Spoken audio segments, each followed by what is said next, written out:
Pode cortar, Maurício, para Raquel. É, bom dia a todo mundo que está aí. Eu sou o professor Cláudio, do Departamento de Ensino Superior do INES, e estou trabalhando junto ao comando de greve dessa nossa greve atual nacional da educação federal. Esse é o nosso ciclo de palestras. Já houve uma primeira palestra no dia 2 à noite, e hoje é a nossa segunda palestra. Eu quero iniciar com 3 avisos.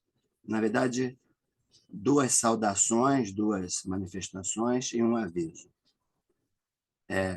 Eu quero começar manifestando nossa solidariedade à população do sul do país, especialmente do Rio Grande do Sul, que estão sofrendo com enchentes, né, violentas, jamais vistas. Isso tem a ver com todos nós, né, o tema do aquecimento global, provocado por esse sistema econômico no qual nós vivemos. Eu quero também registrar o. São 2 anos, além do falecimento do Gil. Eu quero Meses, né? Ele faleceu em fevereiro, dia 2 de fevereiro. Dia 6 de fevereiro, a gente recebeu notícia desse ano. Então, vai fazer 1 ano do Gil Félix Almeida, que foi professor nosso, depois foi para Meses, o... querido. Ele faleceu em fevereiro agora de 2024. 2024, então faz meses, nossa. Eu pensei que eu tivesse sabido só depois do professor Gil, nosso companheiro, perda muito importante para todos nós, foi militante do nosso sindicato, né? E gostaria de dizer assim, Gil Félix presente, né? Como a gente se manifesta quando perde um colega, um companheiro. O terceiro aviso é relativo à certificação que vai ser dada pela Cines e que vale para aquela contagem de tempo de atividades extra-classe, extracurriculares do departamento. Já foi acordado, já houve um acordo, e o Instituto e o DESUR já topou fazer valer a contagem de horas dessas aulas, do ciclo de palestra. Temos um comparecimento ainda muito pequeno de pessoas. Eu tenho a impressão que é somente a Nil que está aqui presente. Possivelmente houve algum problema de comunicação, porque da vez passada, na anterior, que foi à noite, tivemos um comparecimento bem maior, mas, de qualquer maneira, essas palestras vão ficar gravadas, né? Esses são os 3 avisos iniciais. Para a certificação, vocês, por favor, quem chegar, eu vou repetir caso vá chegando mais pessoas, para pôr no chat aí, é um iconezinho que fica mais para a esquerda de baixo de quem está em computador, centro-esquerda ali, chat, clicar nele, enviar para todo mundo e colocar nome completo e e-mail institucional para a gente enviar a certificação. É importante o nome, quem usa nome social, uma colega nossa aqui coloca Nil. Eu não sei se o NIYL é um nome social registrado. Para efeitos de certificação, é um nome completo que vai ficar valendo. Então, por favor, são esses 3 avisos. Esses encontros, o primeiro foi dia 2/5, das 19 às 21, discutindo a questão de mais verbas para a educação, para onde, para quem, em que se insere esse pleito de mais verbas, discussão orçamentária. Esse segundo trabalho nosso, hoje, no dia 6/5, que vai das 10 às 12 horas, vai ser sobre educação, trabalho e currículo, e qual a relação entre esses temas no currículo de educação. Esse trabalho será desenvolvido. Eu estou na mediação, o professor Cláudio Carvalho, o professor Maurício Cruz, também do nosso departamento, vai estar à frente da primeira exposição, e depois a professora Aline Lage, nossa aniversariante do dia, foi ontem, mas vai estar fazendo a sua exposição. Nós vamos ter oficialmente uns 30 minutos de exposição do Maurício, 30 minutos de exposição da Aline e 50 de debate. O Maurício já nos disse na organização que vai precisar de menos. Então, a gente incorpora esse tempo no debate. Então, sem mais delongas, né? Sem perder mais tempo, som na caixa, DJ, professor Maurício Cruz, iniciando a sua exposição sobre educação, trabalho e currículo. Qual a relação atual?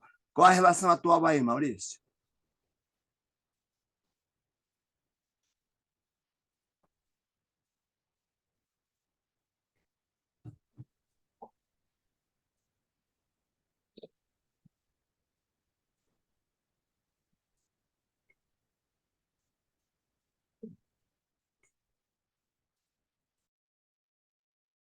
Bom dia, colegas.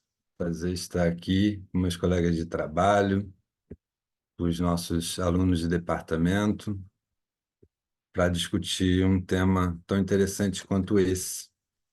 Como o professor Luiz Cláudio falou, a minha exposição será um pouco mais curta, mas ao longo do debate a gente poderá, né, voltar às questões que resumirei, além das questões que a professora Aline também trará. Bom, minha solidariedade, né, ao povo do Sul.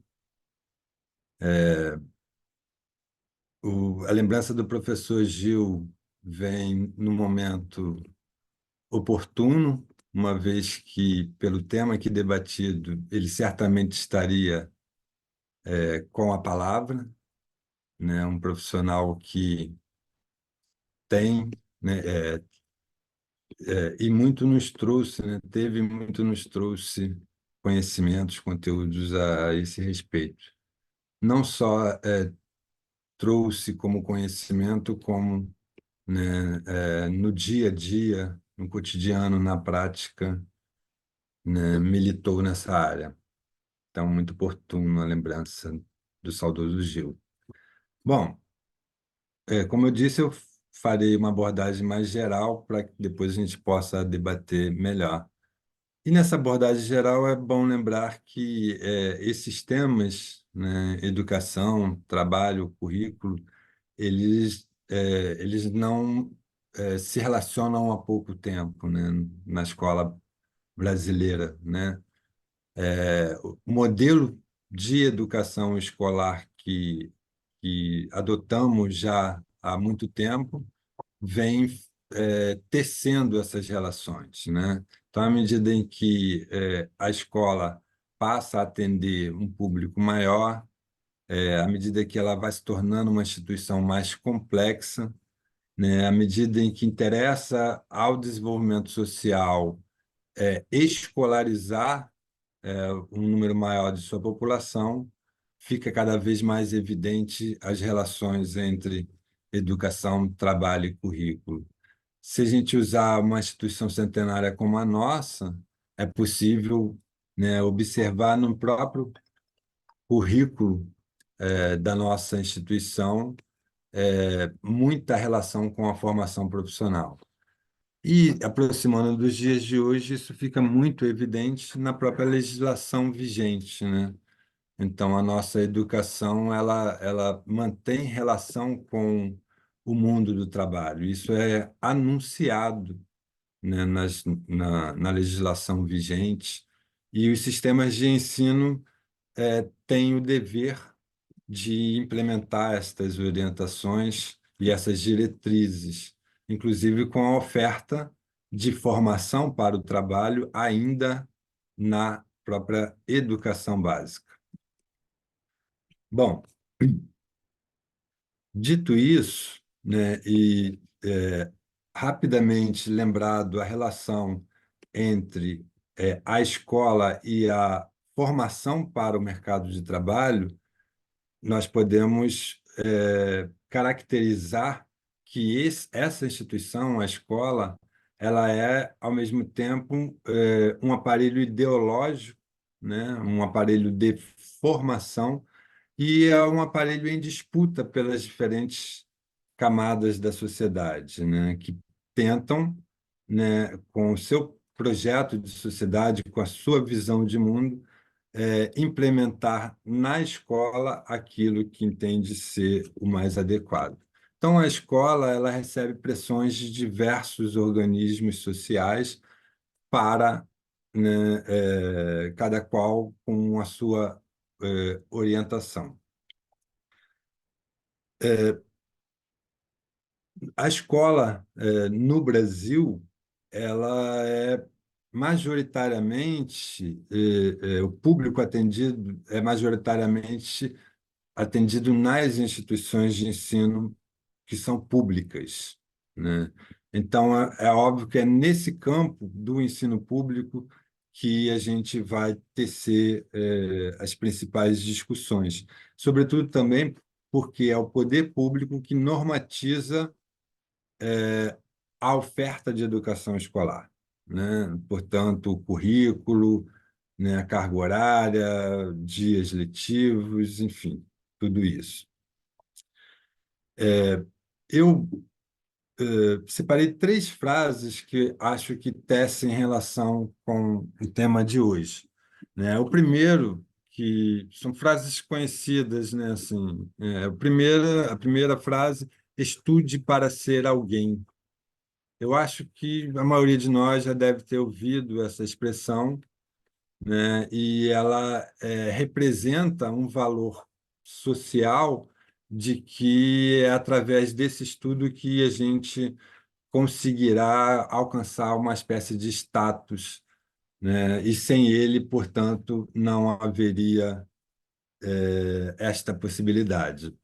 Bom, primeiro é preciso lembrar que a escola no Brasil, né, só muito recentemente que passou a conseguir atender um contingente quase que, né, quase que a totalidade de brasileiros, né? No passado, essa realidade não era possível, né? A escola pública não daria conta de atender a toda a população, não havia espaço para todos. Então, a própria escola se tornou um filtro, né, para separar aqueles que seriam alguém na vida, né, pelo mecanismo do acesso. A outra filtragem que a própria instituição faz é selecionando aqueles que podem avançar nos estudos daqueles que devem ficar retidos, né? Então, a taxa de insucesso escolar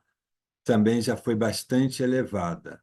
Está no momento da troca do intérprete. Obrigado, Raquel. Vou destacar a luz.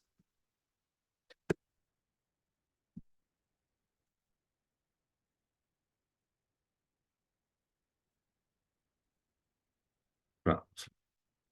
Bom, então, primeiro, acessar a escola, né, não era possível para todos.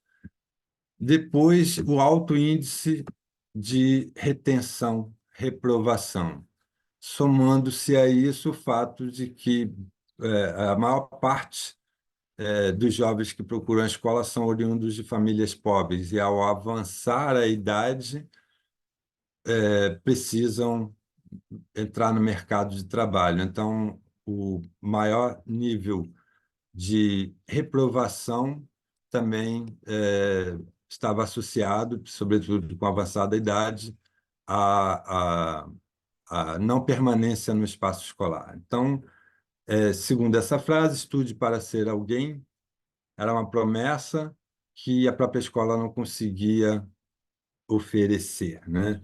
Uma segunda frase que eu trouxe para hoje é: o trabalho dignifica o homem, né? Uma outra expressão bastante comum, né? Então, juntando essas duas, era preciso se dedicar aos estudos para tentar ser alguém e, depois de formado, era só trabalhando que, né, essa dignidade podia vir. Então, a escola, o aparelho escolar, ele já passa, através dessas duas frases, uma representação de quanto ela está vinculada ao mundo de trabalho, ao sucesso, ao status quo, né? Retirando a essência principal do aparelho escolar, né? Quando ela está voltada para a formação para a vida, né? Então, a formação para a vida passou a ser preenchida também por valores que falam muito mais do trabalho, né? E de uma dignidade que tem a ver com esse trabalho. Uma, uma terceira expressão que é comum de se observar no mundo da educação é que ensinar é uma espécie de vocação, né? Como se fosse um chamado.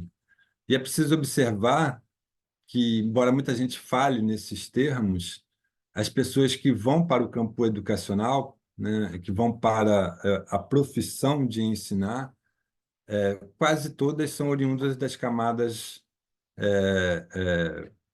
menos favorecidas economicamente, né? Então, essa vocação parece estar mais presente entre os pobres, né? Então, eu imagino que essas expressões, essas frases, elas falam muito do cunho popular, da compreensão popular pelo que é a escola e pela sua relação com o trabalho.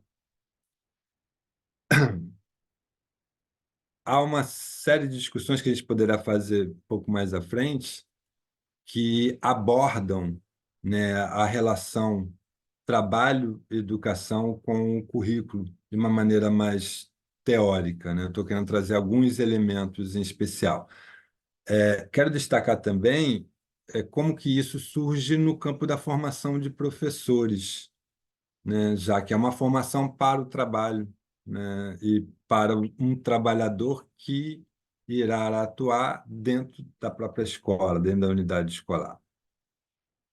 Então, é preciso observar que a discussão entre trabalho e educação deve estar presente no currículo da formação desse professor, né?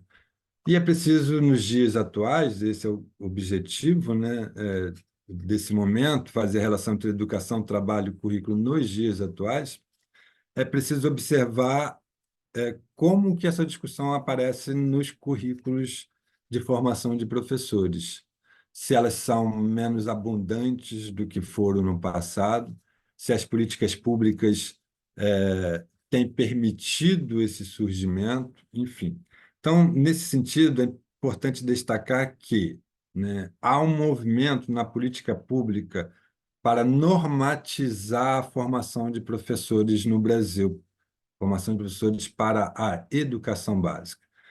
E, com isso, obviamente, os cursos de pedagogia passam a ser um dos cursos alvos desta normatização.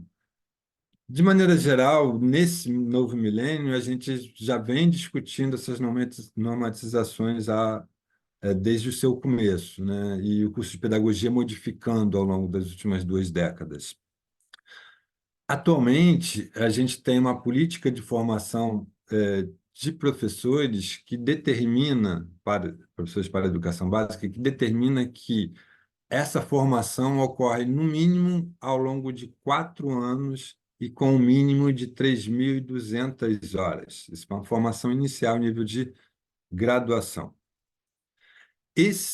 Essas diretrizes que versam sobre a formação desse professor para a educação básica estipulam quantas horas deve ser aplicadas em cada área, né? Em estágio, em atividade complementar, etc. e tal.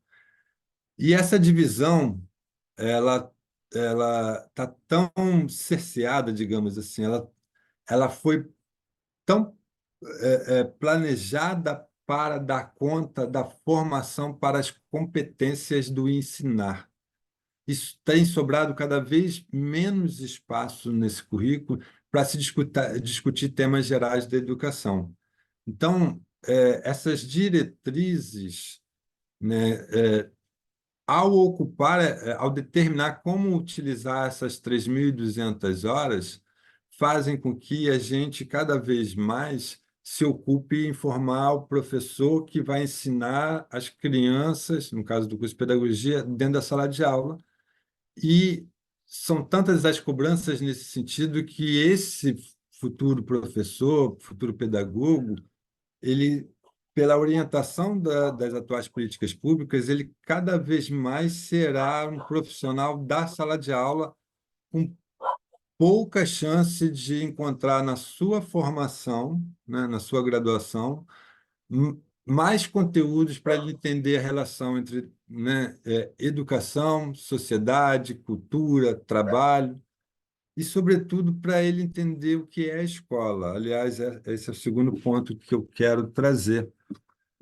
Tem sido muito comum nos currículos de formação de professores que se identificar o privilégio das atividades voltadas à discussão sobre ensino, e quando tem a discussão sobre escola, né, isso ocorre geralmente depois, mais para o fim do curso. Então, claro que eu estou falando de uma maneira mais geral, porque cada instituição constrói o seu projeto pedagógico de curso seguindo as diretrizes nacionais. E há sempre espaço para se flexibilizar isso que eu estou colocando aqui. Então, eu estou generalizando.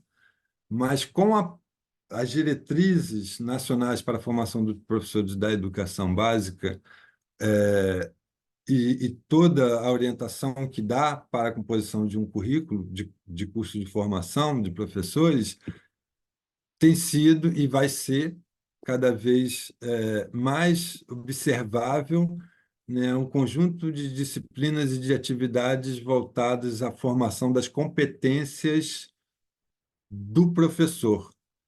Essa é uma discussão, e certamente a Aline vai explorar melhor, é uma discussão diferente da discussão sobre trabalho, educação, né, no campo sociológico, no campo conceitual, enfim, que abordam a questão de uma maneira muito mais complexa. Então, as relações entre trabalho e educação nos currículos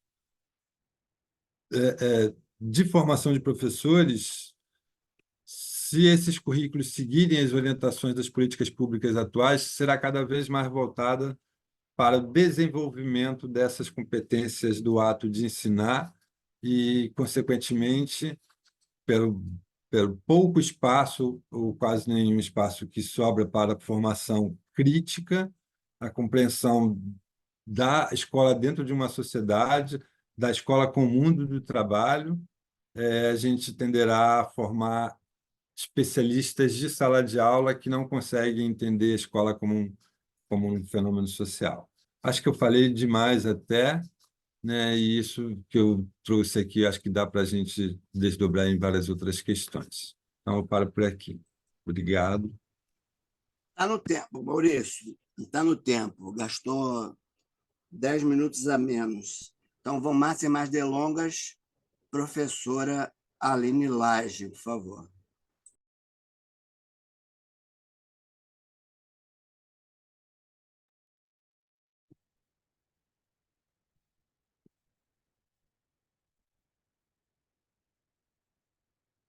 Bom dia, Rose, todos os colegas que estarão aqui na interpretação na língua de sinais. A gente está se envolvendo, né? O objetivo é que a gente faça um debate, né? Então, eu trouxe aqui para a gente continuar a reflexão da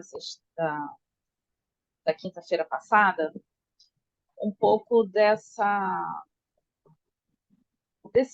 movimento atual, como o Maurício acabou de colocar, né? E por que a gente se motivou a falar sobre esse tema, né? Relacionar esses três grandes temas? Porque o Maurício estava refletindo com a gente que na formação de professores, na currículo de formação de professores, essa temática do trabalho, né, o trabalho como um tema central, ela foi se modificando, né? Então, vamos resgatar um pouco isso que o Maurício acabou de falar sobre essas mudanças, que tem uma dupla entrada, né? Do ponto de vista da formação dos profissionais que formam as pessoas, formam as gerações, e a concepção curricular que vai compor essa própria formação, né? Por que isso tudo tem que estar interligado? E o que a gente propõe, já que estamos todos aqui em formação, né? Nós, professores, que estamos aqui trazendo, dinamizando nossos próprios estudos, nossas leituras, e quem está aqui, né? Nossos colegas de trabalho, tradutores e intérpretes, demais profissionais de educação e profissionais em formação, vamos dizer assim, em primeira formação, né? Que são os nossos graduandos dos cursos de pedagogia.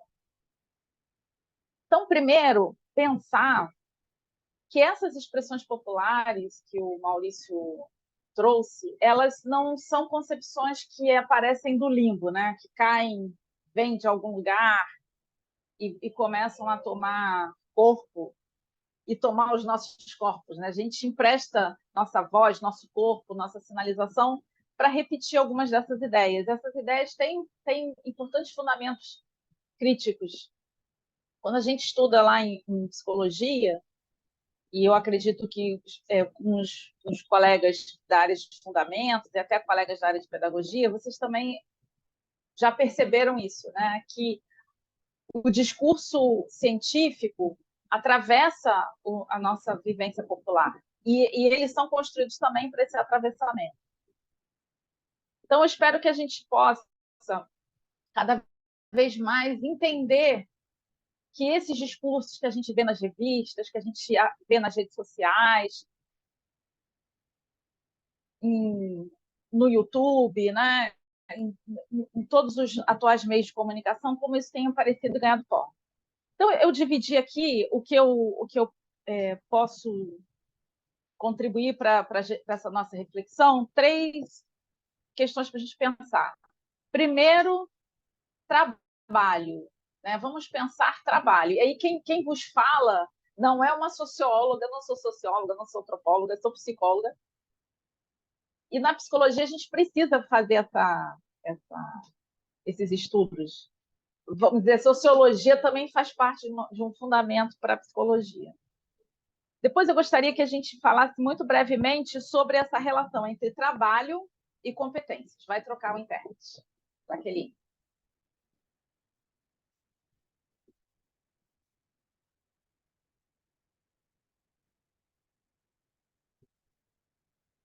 Botar a Jaqueline em evidência.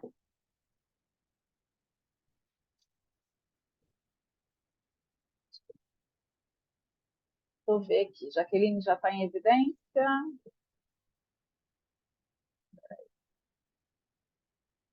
Sim, ok. Bom dia, Jaqueline. Obrigada.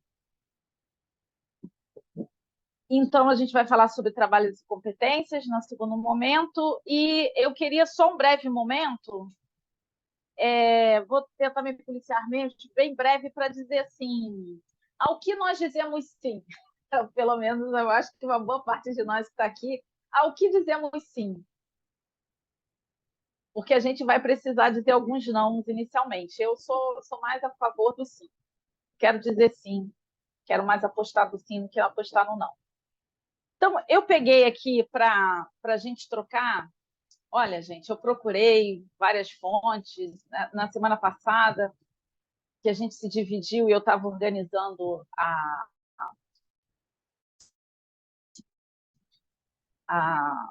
a pasta que a gente vai compartilhar com os alunos, com os estudantes do INES e também com os nossos colegas profissionais aqui interessados, algumas fontes para estudos, né, para aprofundamento. E, mexendo nesses arquivos, eu encontrei uma citação direta ao Marx,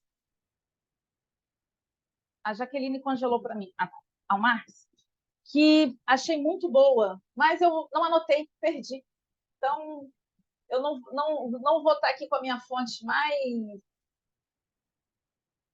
assim, que eu achei mais interessante para a gente, mas encontrei um outro aqui para a gente começar.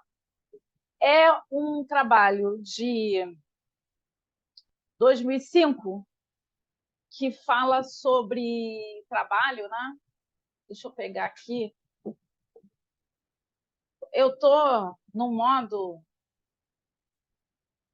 Estou com vários arquivos abertos, então falei assim, gente, vou ser suave, porque se eu me preocupar muito em fazer tudo correndo, eu vou me atrapalhar mais ainda, porque, afinal de contas, sou uma senhora de 51 anos, recém-formados ontem, então tem que me dar esse tempo.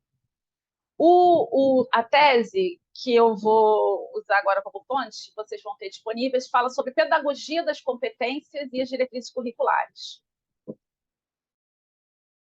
Então, traz a relação entre trabalho e educação, que é algo que a gente busca aqui, né? Então, na página 89, ela trouxe uma citação de Marx que fala assim: nós pensamos o trabalho numa forma exclusivamente humana. Uma aranha executa operações semelhantes às operações do tecelão. E a abelha supera o arquiteto quando constrói uma colmeia. Aí ele diz assim: mas o que diferencia o pior arquiteto da melhor abelha? É que o arquiteto figura na mente sua construção antes de transformar o que ele quer fazer em realidade. Então, antes de construir uma edificação, e aí não é só arquiteto, né? O engenheiro, mestre de obras, pedreiro, né? Mas o arquiteto e o engenheiro, eles antes concebem ideia na mente o que vai fazer. No fim do processo de trabalho, aparece um resultado que já existia, mas como ideia na imaginação do trabalhador. Ele não trabalha, ele não transforma apenas o material onde ele opera. Ou seja, o arquiteto e o engenheiro, eles não mexem apenas com ferro, pedra, cimento, com orientação, né, de quem vai, de fato, botar a mão na pedra e no ferro. Ele faz uma ação anterior. Né? Ele imprime ao material concreto o projeto que ele tinha em mente na consciência. Isso, para a gente, é muito importante porque tem uma concepção de trabalho como a criação, como trazer para a realidade material algo que era apenas uma concepção. A abelha, a aranha, a transformação na natureza que elas ocasionam, ela está marcada no seu DNA. É uma programação. A aranha, ela já tem as diretrizes do que ela vai fazer. As abelhas também têm uma diretriz do que ela vai fazer. E ele foi bastante, o Marx aqui, eu diria, ele foi bastante sagaz ao escolher esses animais que têm, especialmente a abelha, né? A abelha tem uma... Tanto que a gente fala assim de uma sociedade de abelhas, né? E, infelizmente, algumas pessoas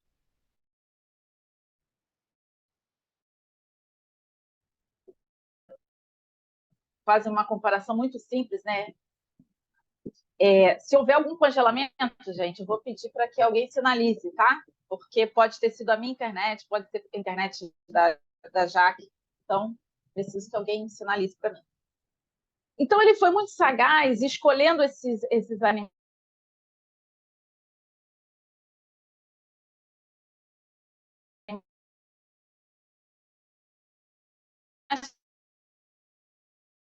que, embora a abelha que é responsável pela Aline, reprodução da espécie. Aline, Oi, Aline, perdão, você está pode falar. travando. Sou eu que Tá estou travando travando. um pouco, Aline. Tá, deixa eu parar minha internet. Fecha umas Aqui. abas aí. Não, aqui eu só estou com uma aba. E no então tá. outro, Tá. tá, eu só estou com uma aba. Aqui, onde eu estou transmitindo. Eu posso me fechar o Zoom aqui, que está no computador, que está no CPU. Não projeto nada. Fechei lá para ver se ajuda.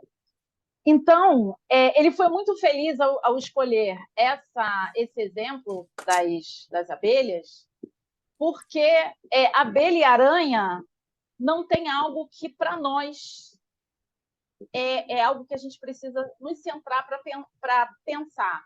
Educação, trabalho, currículo, que é a criatividade. E aí eu estou me fundamentando num autor que os alunos do DESU sabem que eu trabalho muito, é minha fundamentação, que é o Vygotsky, que é um dos pensadores que vai defender que a nossa espécie tem como uma das suas marcas primordiais a criatividade. Então, nós criamos. Então, trabalho tem a ver com criação, tem a ver com novidade. Nós não somos simplesmente reprodutores do que já havia antes. Vygotsky é muito fundamentado nas novidades metodológicas, conceituais do Marx, mobilizado com a possibilidade da construção de uma nova sociedade, construídas em outras bases que não a do capitalismo, tentando construir uma nova psicologia. Ele vai trazer esse esforço de nos sintetizar, dialogar com outros pensadores e chegar a essa conclusão de que a criatividade é algo que nos marca, nos diferencia. E é importante dizer isso também para não confundir. Quando ele fala, né, antes de haver o prédio, havia o prédio na ideia, isso também não é redução cerebral. Então, não é apenas pela capacidade cerebral que isso acontece. Envolve o cérebro, envolve as funções mentais, tanto elementares quanto superiores, mas não é uma proposta mentalista, alguma coisa nesse sentido. Bom, mas por que falar sobre isso? E em 2014, eu li um trabalho, deixa eu abrir aqui para mim, eu li um trabalho que foi muito interessante. Eu estava me preparando para uma prova e fui nas fontes, né? Que é uma coisa que a gente precisa sempre fazer. E fui nas fontes para pensar assim, nossa, como é que esses professores da pós-graduação, né, com quem que eles lidam? E eu encontrei uma tese que tinha sido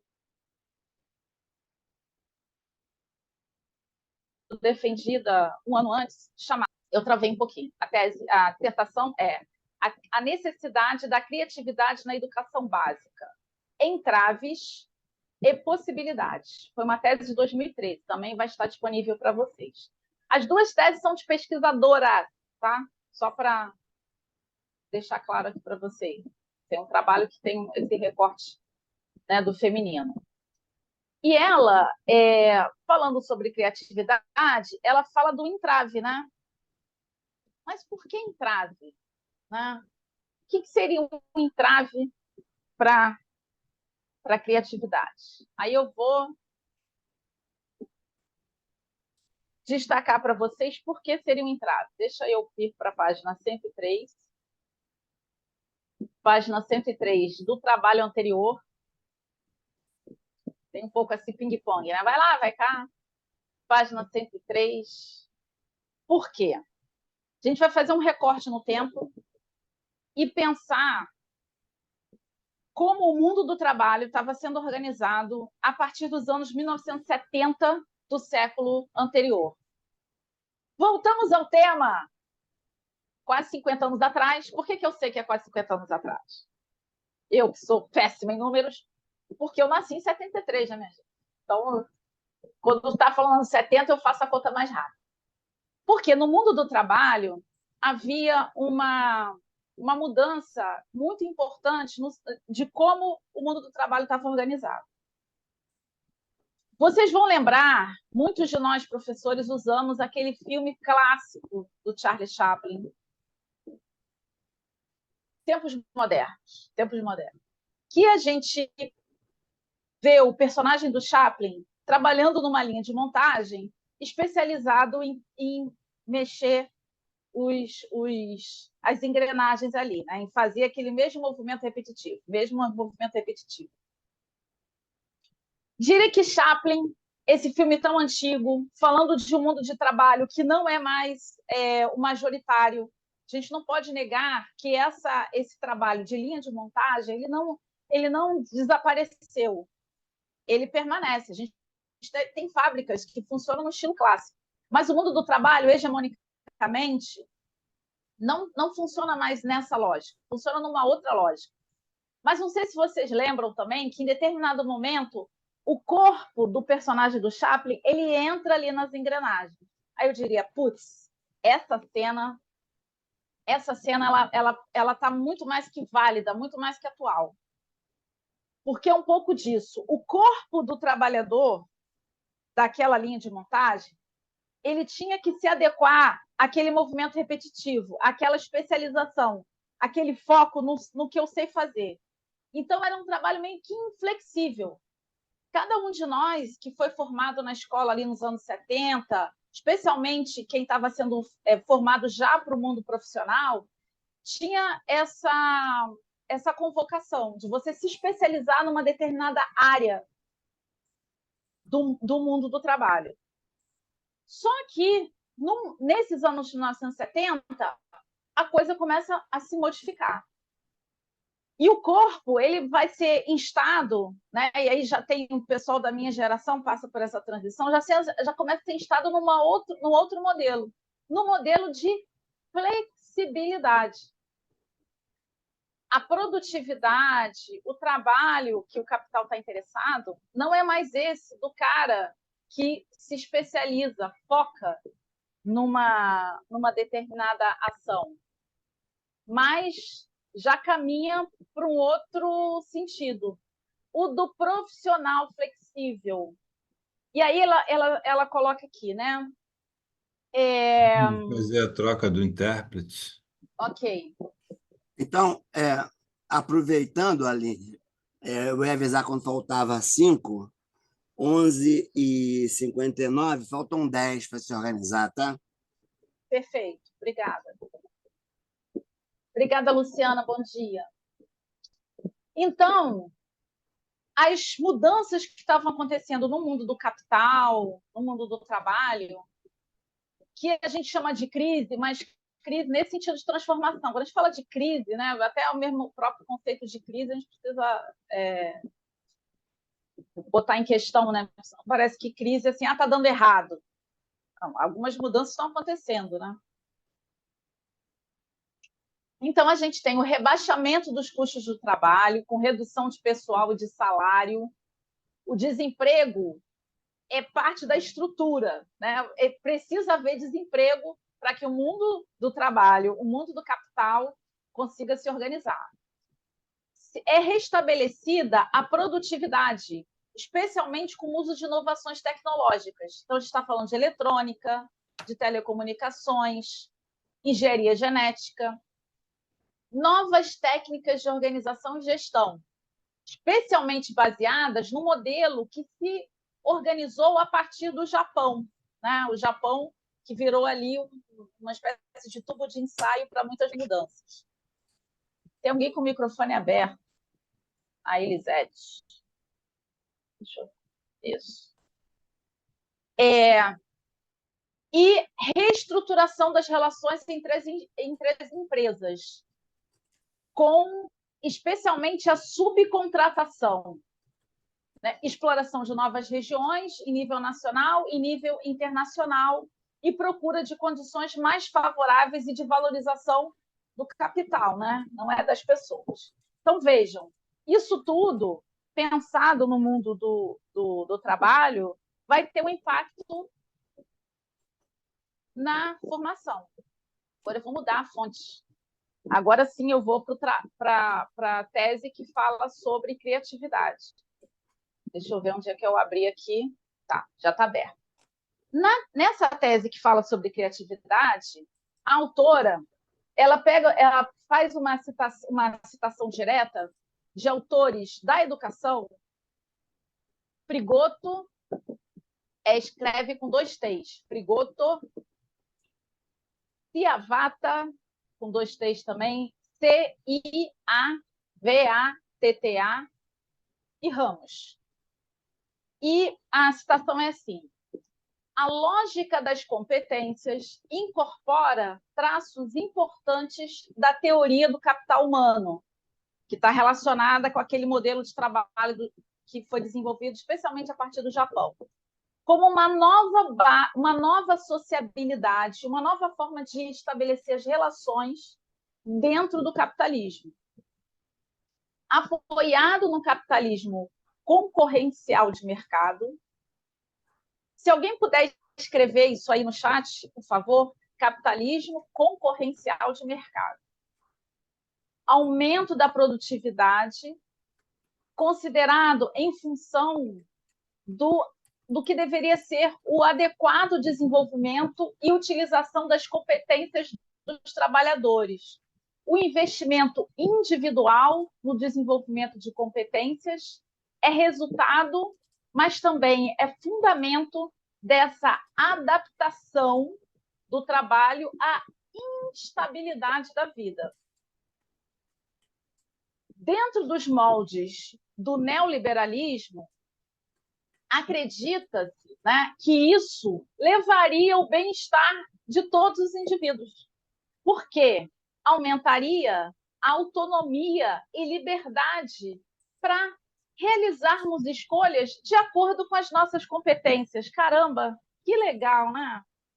Nossa, contém ironia essa minha fala, né? Que legal cada um poder de nós, né? Poder usar sua criatividade, sua competência. Não, mas não é isso, não. Aliás, a criatividade nem é conceito dentro dessa perspectiva, né? Então, veja bem, a gente começou falando que trabalho tem relação direta com a criatividade. O Marx desenvolve uma teoria complexa e que muito nos ajuda, e que os alunos aqui do DESU, né, têm a oportunidade de estudar os conceitos, tiveram a oportunidade de estudar esses conceitos com o Gil, estão tendo a oportunidade de discutir esses conceitos com o professor Zé Renato, também com o Mário. Eu, algumas vezes, trago, né, pinceladas desses conceitos e pensar atrelado à psicologia. Mas ele mesmo coloca, né, quando vai falar do trabalho alienado, de como o capitalismo captura essa força da criatividade para uma produção interessada na acumulação de riqueza, a pedagogia das competências vai por um caminho completamente diferente, né? O espaço da criatividade não está colocado. Está colocado a questão da competência, voltada mais quase que como um dom, algo especial que deveria ser destacado dentro de cada aluno. Há um desdobramento importante numa mudança de toda a organização do campo educacional. Lá na quinta-feira, eu falava para vocês da importância de uma conferência internacional que aconteceu em 1990 na cidade de Jomtien, J-O-M de Maria, T-I-E-N de navio, que elaborou uma declaração que tem no título Educação para Todos. E a gente observa, né, os críticos a esse documento, observa que, se por um lado é defendido algo que é considerado um direito humano básico, né, o acesso à educação, para a promoção de equidade. Então, isso é algo que, independentemente do campo político em que se atua, pouquíssimos têm uma ideia diferente disso, né? Então, a maioria de nós quer que as pessoas, toda e qualquer pessoa, tenham acesso à educação. Quando a gente fala em educação formal, a gente fala da escola, ou a gente fala de modelos diferentes de transmissão de conhecimento para apropriação de conhecimento, para que eu consiga utilizar os conceitos dos quais eu me aproprio e criar ideias, obras que não estavam prontas, que não estavam dadas. Misturar referências e criar um novo. Mas a ideia, o que essa declaração traz é uma concepção diferente. Na visão crítica desse produto, a gente pode dizer houve um esvaziamento do conteúdo em nome de enfatizar a formação num conjunto de habilidades, aptidões e valores que deveriam ser utilizados na sociedade. E uma ênfase em concepções pedagógicas instrumentais e pragmáticas, do que o Maurício estava falando, né?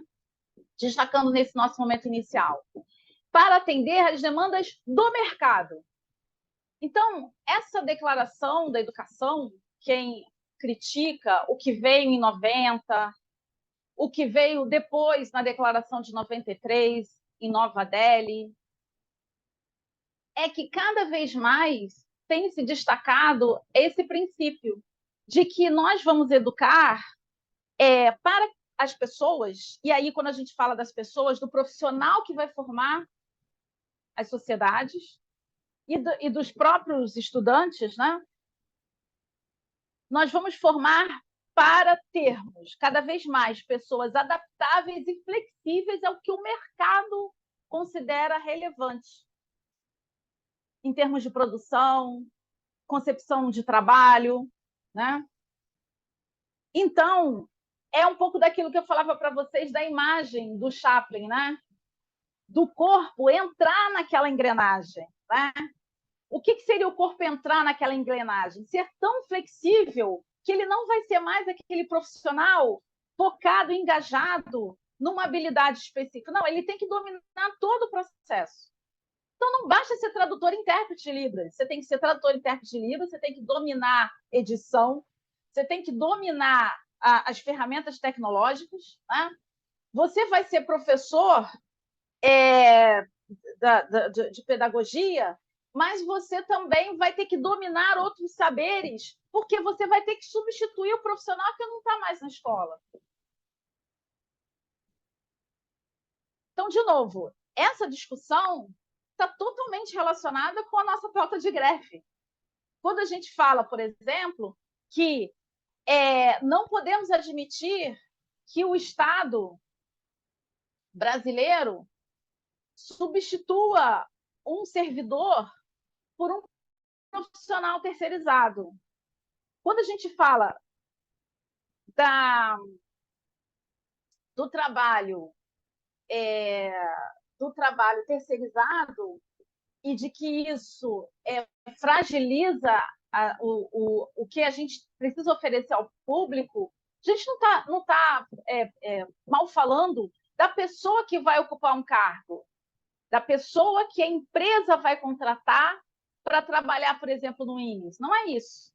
Mas toda essa relação fica fragilizada, inclusive o serviço que a gente precisa oferecer. Então, quem é aluno do DESU nos tempos atuais, estou partindo para o fechamento, né? Quem é aluno do DESU nos tempos atuais não tem a memória de um tempo em que os tradutores e intérpretes eram contratados por terceirização e que havia uma substituição muito rápida dos tradutores e intérpretes. E muitos dos que não tinham experiência de trabalho no ensino superior nunca tinham traduzido, às vezes, numa graduação com tantos surdos presentes, não conseguia entender como é que ele atuaria como um intérprete educacional. E aí, conhecendo os professores, a gente podia trocar, né? Eles podiam nos ensinar algumas coisas da comunidade surda, porque a gente não tinha essa formação, e a gente trocava com eles algo referente ao nosso conteúdo para que eles pudessem se apropriar do nosso conteúdo e expressar aquilo em língua de sinais melhor. E quando a gente estava começando a trabalhar bem, começando a encontrar um caminho legal, dialogando com o aluno surdo, o contrato dele acabava, ele era substituído, e aí vem uma nova pessoa, e aí o trabalho, tudo que a gente construiu era perdido. Então, é disso que a gente está falando também, quando nos referimos, né, à importância de pensar como o mercado de trabalho se organiza, quais são as demandas que ele traz para nós, e qual é o fundamento de todas essas mudanças. Partindo, então, para o encerramento, tinha muito mais coisa para dizer, mas a gente tem que trabalhar no possível, né? Bom, eu só queria usar 2 minutos para dizer o seguinte. Eu, professora Aline, né, psicóloga formada, que me sinto implicada com uma construção de um mundo que não é esse mundo, conforme o mercado quer me vender. Muito obrigada, não senhor, ou não senhora, né? Não desejo. Mas qual o trabalho que a gente deseja? Né? O trabalho que a gente deseja é um trabalho, tanto na educação de surdos, como na educação para qualquer pessoa, e essa educação para qualquer pessoa que os surdos também precisam fazer como professores, como pedagogos, é um mundo em que a gente valoriza e entende o trabalho como criatividade, como transformação, como novidade. Mas não é uma novidade criada do nada. Não é uma novidade de uma pessoa esclarecida ou que nasceu com um dom especial. É um trabalho que envolve criatividade, mas que está relacionado ao fato de que nós somos uma espécie que se constitui na coletividade. Então, num trabalho coletivo. E aí, por isso que eu trago aqui para finalizar, depois eu vou pesquisar aqui no debate uma fonte, né, um trecho do texto do próprio Vygotsky, quando ele falava, lá no início do século XX, que a pedagogia para educar surdos tem que ser a pedagogia social. Os surdos, desde cedo, precisam viver na coletividade. Para se apropriar da riqueza construída pela sociedade como um todo, desde muito novinha, para que ela própria, com a sua criatividade, com a sua visão de mundo, possa propiciar a construção do novo, mudanças do que a gente propõe que precisa mudar. Então, não é uma competência individual, não é uma habilidade para uma realização prática, embora a realização prática é algo desejável, né? É algo desejável. Habilidade, competência faz parte. Em que eu sou competente? Quais são as minhas forças? Como eu consigo transformar em ideias certas habilidades que só eu tenho? Como é que eu trago isso para o coletivo? Não é... A partir do momento que a gente não defende uma sociedade meritocrática, que a gente está negando a importância do mérito. Então, o mérito, ele existe, mas ele não pode ser baseado, né? A sociedade toda não pode ser baseada no mérito, até porque isso a gente já tem visto, né? É falso. Então, para encerrar, né? Trabalho, educação e currículo tem uma relação muito sutil e que nós, como educadores, todos nós aqui, tradutores, intérpretes, mestrandos, qualquer pessoa que esteja vendo essa gravação no futuro, todos somos convocados a questionar, né? Que ideia é essa de que eu vou ser um coach, que vou ensinar alguém ali para ter uma habilidade, uma capacidade para vender, né? Como assim uma revista chamada Você S.A., Sociedade Anônima, né? Como é que começa essa coisa de que eu trabalho e sou contratada com base no meu CPF, né? Enfim, muitas coisas para a gente debater. Já passei meu tempo. Cláudio, está com você. Sim, vamos lá, então, olha, coloque as inscrições no site, no chat, e a gente vai começar os debates. Tem um tal de Cláudio escrito, sou eu. Então, eu vou fazer a primeira intervenção. Vamos trocar a intérprete. Eu segurei, me desculpe, para poder trocar quando eu trocasse a fala, senão vai ficar muito no finalzinho. A Elisete paga um pouquinho mais de tempo. Então, bem-vinda, Elisete. Eu sou o professor Cláudio e vou fazer a primeira intervenção. Não é propriamente uma pergunta, mas tem um tom interrogativo.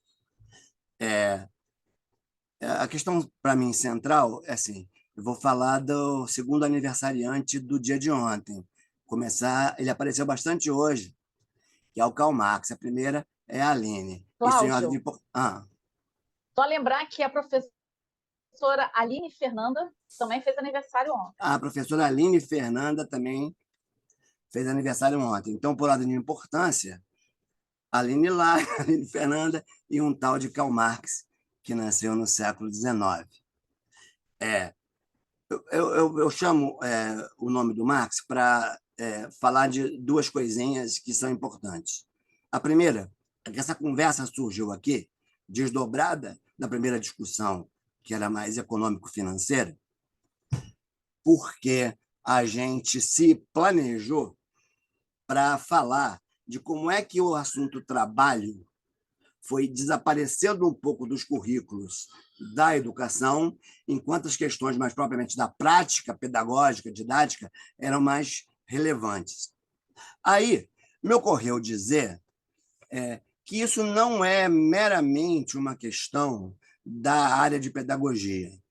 Desde a década de 70, 80, não por acaso, e no Brasil de 80, paradoxalmente, com dois governos sociais-democratas assumindo, né? Primeiro veio o Collor, mas depois veio Fernando Henrique, depois o Lula, como é que o tema trabalho desapareceu da nossa agenda de discussão na universidade, eu diria até no sindicato, porque o sindicato ficou discutindo quanto ganha, quanto leva, quanto não leva, mas as questões do trabalho meio que desapareceram. Eu acho muito oportuno quem está fazendo aqui hoje, né? Porque, voltando lá ao que eu ia falando do Marx, Marx tem um conceito muito interessante, que a classe trabalhadora ela pode ser uma classe em si e para si. Quem puder escrever isso lá é em si e para si. Quando ela é em si, é o cara que trabalha e não tem consciência das implicações sociais, econômicas, ideológicas, filosóficas, políticas do seu trabalho. É a tal da classe em si. Mas, para modificar esse mundo injusto do capital, a classe trabalhadora precisa ser uma classe para si. Ela precisa ter consciência de classe. Isso foi muito mal traduzido, muito mal usado em certos usos do conceito de conscientização do Paulo Freire, que vê o negócio de leitura de mundo, uma quantização aguada. Mas a questão da conscientização é a questão de consciência de classe para si, para que a classe trabalhadora possa agir como classe trabalhadora. Que é um problema, porque a classe burguesa age, e esse sumiço do tema do trabalho das nossas discussões, ela age como uma classe para si. Ela age concatenadamente, articuladamente, com um projeto ideológico claro, muitas vezes até se camuflando de progressista ou de favorável a tal classe trabalhadora. Então, estou dizendo, sumiu o tema do trabalho, apareceu hoje nas intervenções da Aline, na intervenção do Maurício, nessa minha pequena intervenção, não foi do currículo de pedagogia, não. Foi do tema do dia nosso. Ficou diluído, graças também ao fracasso lá da União Soviética, né? Graças à tal da queda do Muro de Berlim e um monte de discurso que se aproveitou disso para pregar o fim da história, que é isso mesmo, o liberalismo venceu. Isso ficou desaparecido em todos os nossos campos e diluído em demandas, muitas vezes, que são justas, que são corretas, que são oportunas e que talvez a questão do trabalho não vai resolver completamente, mas ficamos diluídos em identidades a questão do negro. A questão do negro no Brasil ela é central, e ela é uma questão de classe, porque o Brasil foi, para escândalo mundial, o maior produtor de escravização do planeta. Então, a questão do negro é, fundamentalmente, uma questão de classe no Brasil. E a questão da mulher, a questão do LGBTQIA+, isso deu uma certa diluída, e nós não discutimos trabalho. E não discutimos na educação, e não discutimos em lugar nenhum. É bom que a gente comece a discutir aqui no sindicato. Porque, como disse a Aline, as questões são de fundo trabalhista. Vou dizer mais uma coisa, e para concluir, antes de falar de um assunto que apareceu aí. Essa questão do trabalho é central. A questão da educação de surdos é central à questão da discussão do trabalho. Volto a dizer o que eu disse da vez passada. Educação de surdos só será promovida pelo Estado e por um Estado interessado em prestar serviço para a classe trabalhadora. É um grupo pequeno, em termos populacionais, é um grupo que não presta serviços tão imediatos ao capital. Então, se não houver Estado, não haverá educação de surdos competente no país. E isso é uma questão de organização do trabalho. Essa discussão muito oportuna. Uma última coisa que eu gostaria de dizer é essa questão da criatividade que foi levantada e que apareceu aí. Veja bem, essa questão da criatividade ela é interessante porque quando Marx, voltamos ao Marx, trabalha a questão da extração de mais-valia, que é aquele dinheiro que o capital rouba do trabalhador, paga um salário, mas não paga pela produção coletiva de trabalho que ele tem, e não paga por isso que você disse aí, Aline.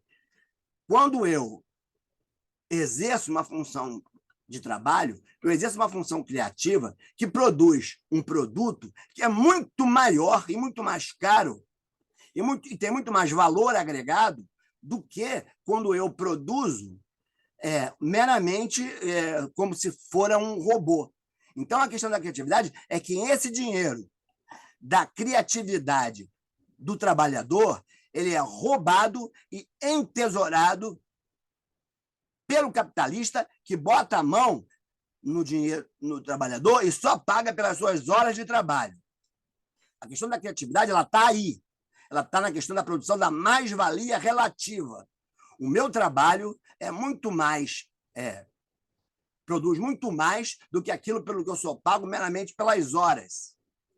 E isto a gente não tem oportunidade de discutir. E aí ficamos nos digladiando, né?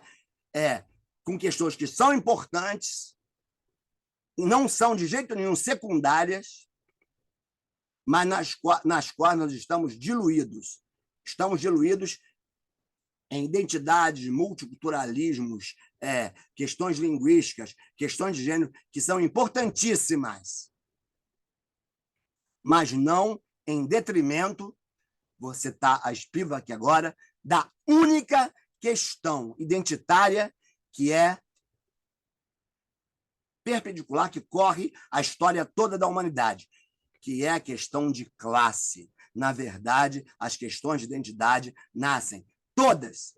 Estou citando uma multiculturalista, Gayatri Spivak, SPIVAK, indiana, que trabalha lá na Inglaterra, e ela vai dizer, em Quem Reivindica a Alteridade, o livrinho dela. A única questão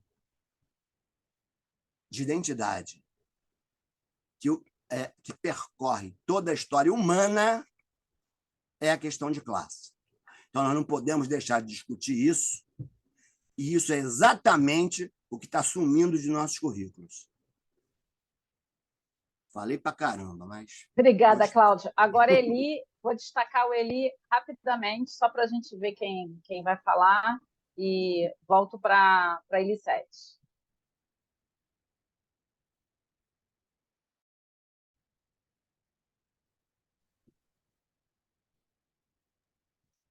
Pode falar ou tem que esperar trocar a tradução? Eli, só, a gente está vendo seu nariz, chega um pouquinho para trás. Isso. Vimos a luz, mas tudo bem.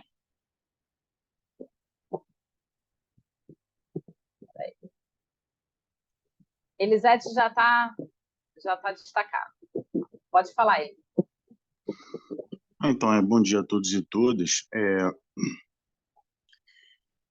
A, uma coisa que a Aline trouxe, né, essa questão que relaciona o trabalho, a educação, né, o currículo, né, é a questão da pedagogia das competências. Eu tive aula, né, com a professora Marise Ramos, né, que é uma pesquisadora que traz muito esse tema, né? O mestrado foi lá na Fundação Oswaldo Cruz, na Escola Politécnica, e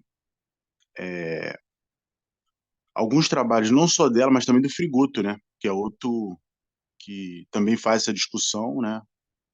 Outro educador popular também, muito conhecido, né, no mundo acadêmico e nos movimentos sociais, né? Faz essa discussão da questão da pedagogia, das competências e essa relação da educação com o trabalho e também, né, com o currículo, né? Eu me lembro que num dos debates que a gente teve, né, uma coisa que ficou para mim assim muito e que me trouxe mais esse questionamento, como essa pedagogia das competências, ela já estava impregnada assim quando eu saio do meu processo da graduação, vou para o mercado de trabalho, trabalhar em escola, e aqui na rede estadual do Rio mesmo, né, os professores brincavam, né, que a gente tinha um currículo mínimo, que o pessoal brincava que era o currículo mínimo do mínimo.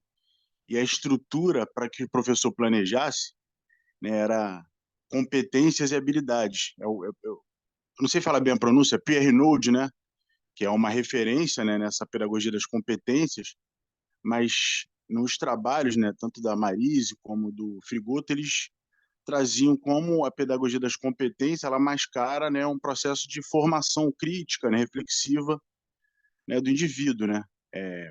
Ela está muito mais uma lógica da necessidade do mercado, né, de formar um indivíduo com competências e habilidades para que ele aplique, né, na sua relação no trabalho, né. E aí eu me lembro de um exemplo que assim ficou muito assim para mim mais claro, né, como a pedagogia das competências ela está preocupada só em dar uma instrução básica para o trabalhador, mas não formar, dar uma formação humana, né, mais ampla, né, para que esse trabalhador, né, tenha uma perspectiva crítica e reflexiva, né? E a própria escola politécnica trabalhava muito com o conceito de formação da politecnia, né? E do omnilateral, né? Na questão dos conhecimentos, tanto da formação humana como a formação técnica, ser articulado para que esse indivíduo, né, tivesse, né, uma formação que não o levasse a ser submisso, né? Que ele fosse ativo, né? Tanto no seu processo de formação, como no seu processo também na sua relação no trabalho. E é claro, é um conceito assim muito debatido também, né? Tem questões sobre a politecnia, formação tecnológica, enfim, que não dá para me aprofundar aqui, mas como ela se contrapõe a esse modelo, que é o modelo que praticamente, né, vem hegemonizando a formação dos estudantes no Brasil, né? A gente tem hoje uma base, né? E aí entrando no currículo, a Base Nacional Comum Curricular, que foi toda formada, né? Foi toda constituída, ela teve 3 momentos, mas o que ganhou mais força no último momento, e eu me lembro que a Marise colocava muito isso, né? Ela falava que a BNCC é uma pedagogia das competências com uma nova roupagem, né? Não está preocupado essa base que também foi construída, não foi uma construção de uma certa forma, não falo lá do início, né? Mas na reta final, que ela teve 3 momentos, o terceiro momento ela foi muito mais impositiva. Se você for olhar a Base Nacional Comum Curricular, ela é toda é, fundamentada pela legislação. Ela não tem um educador brasileiro. É só pega lá a Base Nacional e entra na internet pra vocês verem. Não tem um educador brasileiro que fundamenta, diferentemente das PCNs, que tinha lá uma crítica, que era um parâmetro, né? Não era uma imposição curricular, mas muitos municípios e estados adotavam, né? Mas, bem ou mal, os PCNs ele ainda tinha uma fundamentação teórica, né? De alguns educadores, trabalhos de educadores. A BNCC não, ela é na forma da lei, é uma imposição mesmo, é uma coisa autoritária, né? Uma necessidade realmente de atender o mercado e, de uma certa forma, também de extrair mais-valia. Eli, só um instantinho para trocar o intérprete. Maurício, troca. Jovens vão Só um instantinho, Eli. Vai trocar intérprete. Pode falar. Pode ir? esses jovens vão acabar Sim. se submetendo no mercado de trabalho. E aí, assim, só para mim fechar um exemplo que eu me lembro que era assim, foi engraçado, a gente debateu assim em sala de aula, que acho que traz para reflexão, era o telemarketing. Eu trabalhei em telemarketing, assim, né? Na época da graduação, estava precisando de dinheiro para me manter na faculdade, e a gente brincava. Quem formava a gente era o patrão, né? Era a empresa. A empresa ela quer que você tenha a formação básica e ela que te forme. E eu me lembro que tinha assim, no grupo que foi selecionado, né, para trabalhar, eu trabalhei na NET, para entender o produto da NET, enfim. E vários jovens de 18 anos perguntavam: pô, professor, mas isso não é ruim? É, a instrutora, né, chamava ela de professora. Isso não é ruim porque a gente está sendo aqui formado para enganar o cliente, pô, para tirar mais do cliente, que não sei o quê, na sua ingenuidade. Né? Esses jovens colocavam isso, mas é justamente isso. As empresas querem formar, ter uma parcela na formação dos trabalhadores para elas cada vez mais lucrarem, né? Para elas cada vez mais extraírem mais valia também dos trabalhadores.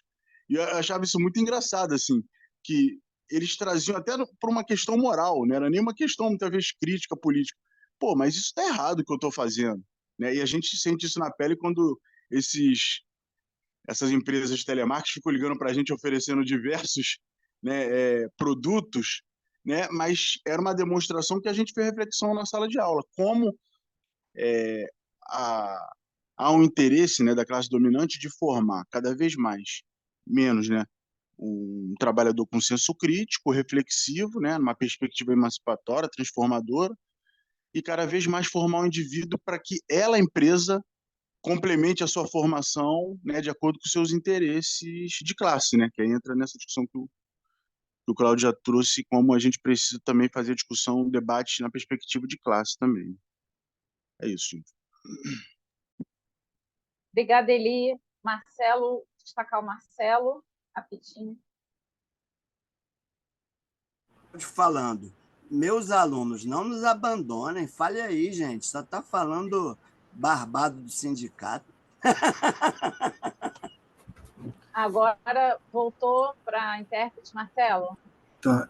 Então, pessoal, bom dia a todos, né? Parabéns aí, Maurício, pela fala, né? Não conhecia, parabéns, Aline, aí, pela fala, né? Para mim, assim, é um prazer estar aqui, dialogando com vocês, né? Eu não conheço, é a primeira atividade do DESU que eu participo. Não, na verdade, participei lá sobre a consciência negra no ano passado, né, da fala sobre a consciência negra. E estou participando agora, então, assim, não conheço as pessoas ainda. Na verdade, eu não conheço nem as pessoas do INES, né, do DEBASE, né, tão pouco conheço as pessoas do DESU. Então, para mim é um prazer ter essa aproximação, porque eu também entendo o DESU. Marcelo, antes de você avançar, como a gente está gravando um vídeo que fica para toda a história, explica quando foi que você entrou no INES. Tá bom. Então, eu vim transferido, né, do Instituto Federal do Amazonas em 2020, na ocasião da pandemia, e sou professor de Educação Física do DEBASE. Hoje eu estou atuando na EJA e agora iniciei um trabalho também no CF1 também, no turno da manhã. Né?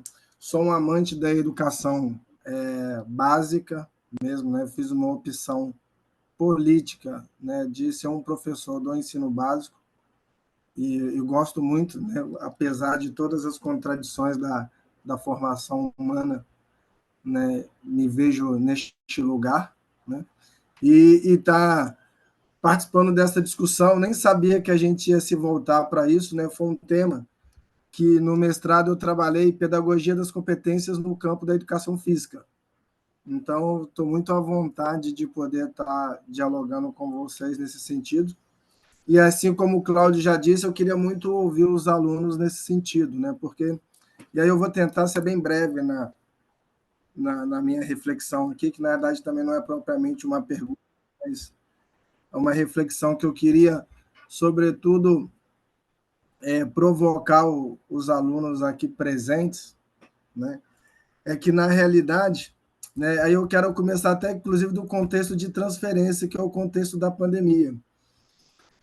E a reflexão que eu quero trazer é como que essa lógica, né, que o Newton Duarte vai chamar da pedagogias do aprender a aprender, que eu acho que o Newton Duarte ele atualiza a discussão, né, da Marise, do Gaudêncio, né, e da Ciavata, como que essa lógica, para além da formação humana, como ela nos influencia na dinâmica social. A Aline trouxe aí, né, exemplo da nossa formação. Eu vejo o quanto nós tivemos que aprender, né, e ser vários para elaborar vídeos em Libras, fazer edições de vídeos, enfim. Hoje a gente está tendo que se virar com Canvas para poder fazer do nosso conteúdo cada vez mais visual, obviamente que está na competência, né, e na habilidade do professor, mas a gente não necessariamente teria que dominar esta ferramenta, né? E isso daí muito mais do que influenciar na lógica de formação humana nossa, que obviamente que vai fazer com que o mundo do trabalho nos exija, né, sermos de uma tal maneira, influencia na nossa dinâmica social a todo momento. Então, assim, o que mais me preocupa e eu queria trazer para a gente é que como a gente se relaciona, né, já com a lógica introjetada, né, dessas pedagogias do aprender a aprender, né, onde a ênfase ela é deslocada, né, assim, o conceito, né, como a Marise traz, o conceito de qualificação com essas dimensões críticas aí que o Eli trouxe, né, ele é deslocada por você ser competente, ser habilidoso em determinadas especificidades. Isso daí faz com que a gente realmente não tome, né, aquilo tudo que o Cláudio trouxe, a consciência do que somos, né, e quem somos e para onde vamos e aonde a gente caminha. E, obviamente, que aí, para mim, a educação e a formação humana por excelência, elementos difusores, né? São elementos difusores e introjetadores de uma lógica de ser estar no mundo que, para mim, ainda é mais perversa ainda que a lógica do mundo do trabalho. E aí que a gente, ao não ser um indivíduo empregável, né? Porque a gente sempre tendo que, o pessoal fala, né, dentro das frasezinhas que o Maurício trouxe, poderia colocar, a gente está sempre tendo que correr à frente, só que esse correr à frente a gente nunca vai atingir realmente esse ponto, porque esse ponto ele é inatingível. Mas a gente precisa introjetar, lógico que nós não somos qualificados e não somos competentes para tal, e a gente tem que buscar reciclagem, enfim, e se formar, sabendo que não há lugar para todo mundo, né, porque a sociedade capitalista realmente não emprega. Então, assim, para finalizar mesmo, eu falei que não ia me alongar, porque é tanta coisa, a Aline trouxe Marx aí, capacidade criativa, mas, enfim, é porque a gente acha que a formação de professores, como não lida com um produto, a gente acha que a gente está afastado disso. Mas, como José Paulo Neto diz, a educação, para mim, ela é uma das dimensões mais pós-modernas que a gente pode nos encontrar, porque ela justamente ela faz com que a gente introjete uma lógica de ser e estar no mundo, e essa lógica é muito perversa. E aí, como ele trouxe, né, a gente poderia até alongar mais, aí tem a Unesco, esses organismos laterais, né, tudo dentro da lógica do Banco Mundial faz com que a gente seja e se comporte de uma tal maneira. Hoje é o Windows 10, amanhã vai ser o Windows 13. E aí a gente que se vire para a gente se adaptar ao Windows, e aí se a gente não se adaptar ao Windows, a gente está morto porque a gente não tem habilidade e assim por diante, e a gente já está se dialogando desta forma, né? Para a gente se sentir incompetente, e a lógica da qualificação ela fica em segundo plano, porque a gente já não valoriza a filosofia, não valoriza a sociologia, né, não valoriza outras linguagens, porque a gente precisa só responder às demandas do mundo do trabalho, né? Então, eu queria saber dos alunos como é que eles veem isso dentro da formação, né, do que o DESU tem passado, né, para vocês em termos de qualificação, né, do trabalhador e como é que essa dinâmica que vocês veem para o mundo do trabalho em si. Desculpa se eu me alonguei muito. Obrigada, Marcelo. Vou pedir para botar minha imagem rapidinho. Me inscrevi, depois a Vanessa. A Aline vai falar, né? Acho que não tem mais ninguém inscrito depois da Aline, hein, gente? Vanessa, Ah, tem Vanessa? sim. Eu não vi. Peraí, que maluquice é essa? Tá, vai lá. Pode botar, Raquel. Eu só trouxe aqui para dizer para vocês que a tese da Morgan ela cita outros dois pesquisadores, né? Aí, no caso, eu não sei o gênero, mas Souza e Pestana, para falar apontar pelo menos 3 desdobramentos dessa pedagogia das competências. A questão da qualidade de ensino e educação, que é um tema que os educadores sempre perseguiram, né? Houve uma série de movimentos. Elas destacam, por exemplo, a educação nova, o campo da defesa da escola pública nos anos 1960, o Fórum de Educação nos anos 80. Então, o debate sobre o PNE, a qualidade de ensino e educação sempre foram bandeiras de lutas, mas com esse incremento dessa pedagogia das competências, essa pauta vai migrando também para uma concorrência da base empresarial, como a gente discutiu na quinta-feira, né? Como esse movimento Todos pela Escola, que vão também incidindo sobre a opinião pública. Então, se lá nos anos 1924, 60, 80, apesar de todas as perspectivas críticas que a gente pode colocar, o elemento da criatividade estava presente. Mas, nesse advento das competências, a gente observa que a qualidade vai ser atrelada, então, a esse desenvolvimento das competências em que o aluno é produto. O segundo ponto que elas destacam é a relação entre o currículo e as avaliações padronizadas. Então, essa questão da pedagogia de resultados, o SAEB, a questão da hierarquia disciplinar. A hierarquia disciplinar ela está presente na organização curricular, né? A gente observa que certos saberes foram sempre mais qualificados que outros. A gente teve aqui a intervenção de 2 professores de educação física. Na educação de surdos, a educação física era algo primordial, especialmente quando a pedagogia médica e toda a lógica da higiene, da importância da higiene estava ali colocada. A educação física tinha um papel assim fenomenal. Não é à toa que vocês veem nos livros de história de educação de surdos a ênfase nos eventos esportivos, enfim. Mas, né, isso não é bem verdade na educação em geral. A valorização da educação física, a valorização das artes, né? Então, isso é um ponto que começa, especialmente ali, a gente observa com mais ênfase a partir do Fernando Henrique Cardoso. FCM, não, eu acho que é governo acho que é isso. E o terceiro ponto, para eu terminar, é que a terceira incidência, que a gente já tocou aqui, mas a gente é interessante tocar nesse ponto conceitual, conforme a tese de 2013 traz para a gente, que é incidir sobre a autonomia docente, que os colegas também falaram aqui. O modelo educacional tecnocrático tira, então, do professor a sua própria criatividade, em que esses documentos que foram citados, né, especialmente agora pelo Marcelo, PCNs e básico curricular comum, o professor vai sendo alguém que vai ter o seu trabalho dirigido. Lembrando, né, as empresas estão tentando disputar essa ideia de qual é a qualidade que está em jogo, né? E isso também se reverte nas grandes empresas que lidam diretamente com a educação e que fazem plataformas, livros didáticos e vão interferindo na possibilidade de criatividade do professor. E o professor ele vai tendo que compor mais a ideia de que o aluno é o cliente que vai ter acesso a esse produto.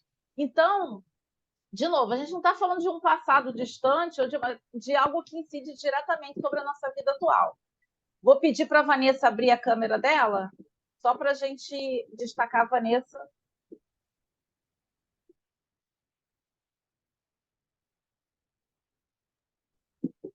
Pode colocar a Rose, né?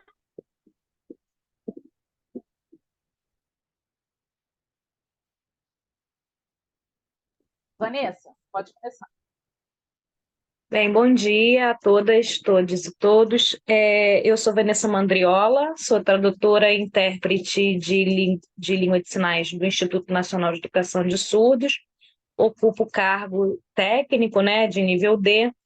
E uma das questões que é importante a gente estar pensando, né, aproveitando aí todo o conhecimento que nos está sendo oferecido dentro do campo que dialoga com a educação e com a política, é também pensar nos processos formativos do tradutor e intérprete de língua de sinais, né, que é um parceiro do Instituto ao que se refere à educação de surdos, e a gente tentar dialogar na importância desse agente da educação, né? De como também, por muitos anos, o nosso trabalho não foi e ainda em algumas instituições não é reconhecido, né? A formação do intérprete, a qualidade do trabalho, né? A oferta da carga horária de atividades, de demandas desse profissional, porque conforme a gente tem visto por aí acontecendo, né?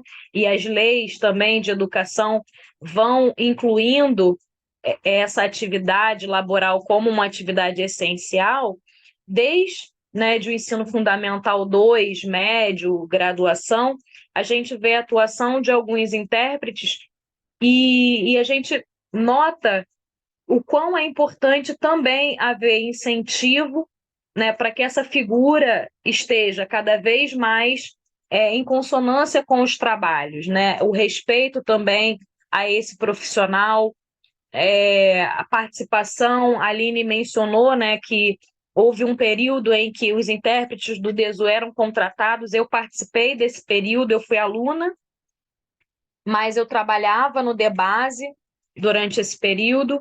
E o INES tem uma relação com o intérprete já de muitos anos, né?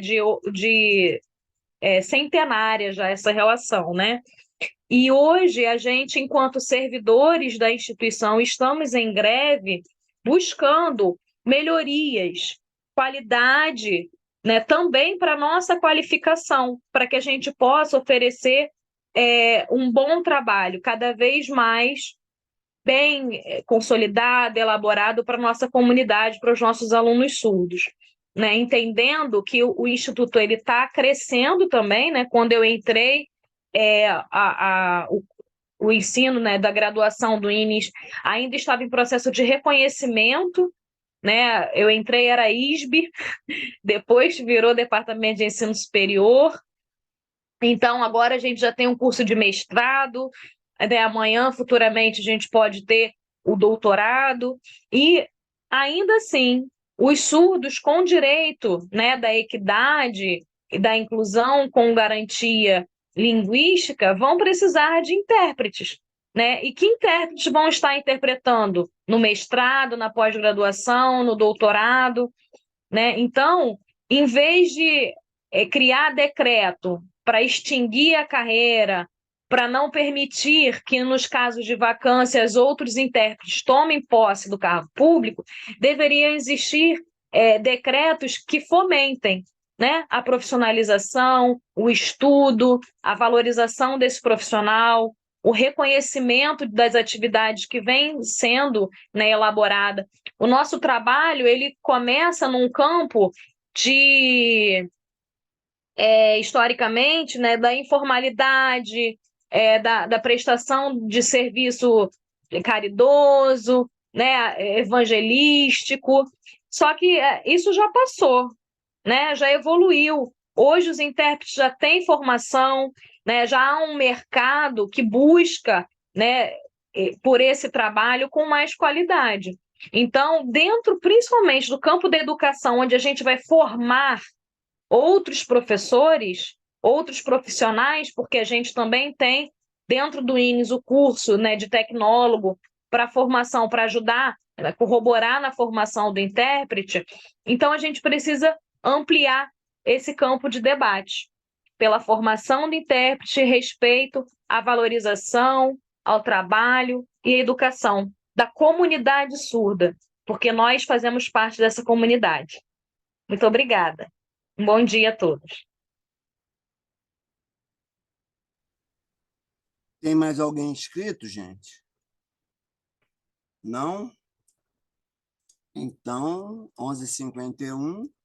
Não temos. Não temos, vamos encerrando, né? Quero Cláudio, parabenizar. professor Cláudio, Sim, eu acho que eu cometi uma gafe aqui, né? É, fala. independente de qualquer coisa, terminando a sua fala, pedir para o pessoal abrir a câmera para a gente poder registrar o Não, momento, não, eu tá tô bom? ligado, Desculpa. tô ligado, tô ligado. Eu vou. Tô ligado, tô ligado. Olha só, nós vamos encerrando, né? Parabenizando a todos. Tristinho, porque os nossos alunos não falaram, mas contente com a intervenção dos nossos colegas. Essa discussão é muito importante.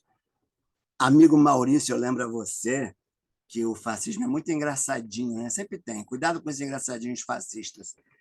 O trabalho dignifica o homem estava na porta do campo de concentração de Auschwitz. AUSCHWITZ, né? Ironizando uma frase que nasceu no meio da classe trabalhadora, valorizando a questão do trabalho.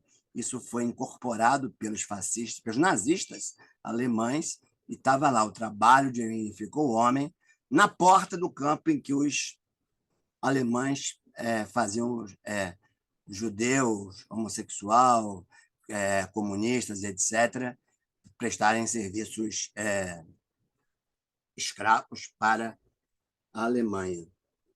Dito isso, a gente termina. Vamos abrir as câmeras. Enquanto a gente vai abrindo Não, Cláudio. Não? Eu queria só aproveitar. Você quer falar? Perdão, Alininha. Sim. Desculpa. Tudo bem, pode abaixar minha mão. Eu só queria lembrar o seguinte. Estou conseguindo ver direito. Fala, filho. Desculpa. Essa é uma série de 4 encontros, né? Estamos no segundo. E na quarta-feira, agora, dia 8, nós teremos um debate sobre a rede de educação federal com o William Carvalho. Ele vai falar sobre a rede de educação federal, vai falar sobre o Colégio Pedro II, e eu penso que é muito interessante a gente participar para entender como é que funciona a rede federal, porque esses debates já foram presentes aqui, né? O Cláudio já tinha escrito no chat, vou só falar aqui porque o chat Vanessa, não vai. O chat fica gravado para a gente, mas não fica disponível no YouTube depois, né? Então, o último encontro é para discutir o trabalho do profissional tradutor-intérprete de Libras. Lembrando que ele não só é um trabalho importante para nós aqui da comunidade surda, né, já que temos pelo menos 2 línguas na formação, que é Libras e a língua portuguesa, mas também muitos dos nossos alunos formados em pedagogia atuam como tradutores-intérpretes depois. A gente já tem alguns atuando assim, né? Então, é importante que vocês acompanhem quais são os desdobramentos. Então, na quarta-feira vai ser à noite, discutir sobre educação pública federal. E de 19 às 21 horas. De 19 às 21 horas, Cláudio falando, perdão. Para quem vai participar ao vivo, né? E no dia 13, segunda, dia 13 de maio, que é um dia importante do ponto de vista cultural e espiritual também, é importante, a gente vai debater o tradutor-intérprete como profissão. Eram esses destaques, Cláudio. Obrigada. Terminando, assim, a questão é tudo encadeadinho. Isso aqui, a bagunça é bem organizada. Todos os temas estão em sequência. E a questão do intérprete lida diretamente com essa questão do trabalho, que é a questão da mais-valia relativa. Quando o Marcelo tem que mexer com o Canva, tem que mexer com o escambau, e na entidade nós somos tão trabalhadores quanto qualquer privada, quando tem que se mexer com essas coisas todas, estamos tendo uma criatividade pela qual nós não estamos sendo pagos. Não tem nem a ver com reajuste de salário, não. Quero tornar claro isso na perspectiva do trabalho. O intérprete, aqui no INES, em todo lugar que ele atua, ele é intérprete, ele é educador, ele é assistente social, ele é acompanhante de aluno, ele é cinegrafista, que nem o Renato. Ficou bonito pra caramba a tua gravação, Renato. Ele é cinegrafista, ele é o diabo A4. E tudo isso entra no tema criatividade e mais-valia relativa. Não somos pagos por toda essa competência, todo esse serviço que nós prestamos. Desculpa aí, abre as câmeras e vamos embora. Eu só ia pedir se alguém poderia fazer esse registro aí, por favor. A Vanessa pediu a palavra também, Cláudio. Rapidinho, tá, Vanessa? Rapidinho, gente, só para lembrar que a gente tem um ato agora, dia 9/5, 16 horas, no Largo do Machado. Então, quem está participando aqui desse evento maravilhoso e compreendeu a importância da luta pela educação, vamos lá estar participando juntos, dia 9 de abril, no Largo do Machado, às 16 horas, a concentração. Possivelmente, esse ato vai parar em frente ao INES e a gente vai fazer barulho para quem ainda não nos ouviu. Tá bom? Beijo grande, vamos à foto. Alguém aí pode registrar, por favor? Alguém está registrando? Peraí, eu não sei onde é que... Olha o buraquinho da foto aqui. Alguém me diz aí qual é o... É só alguém com o celular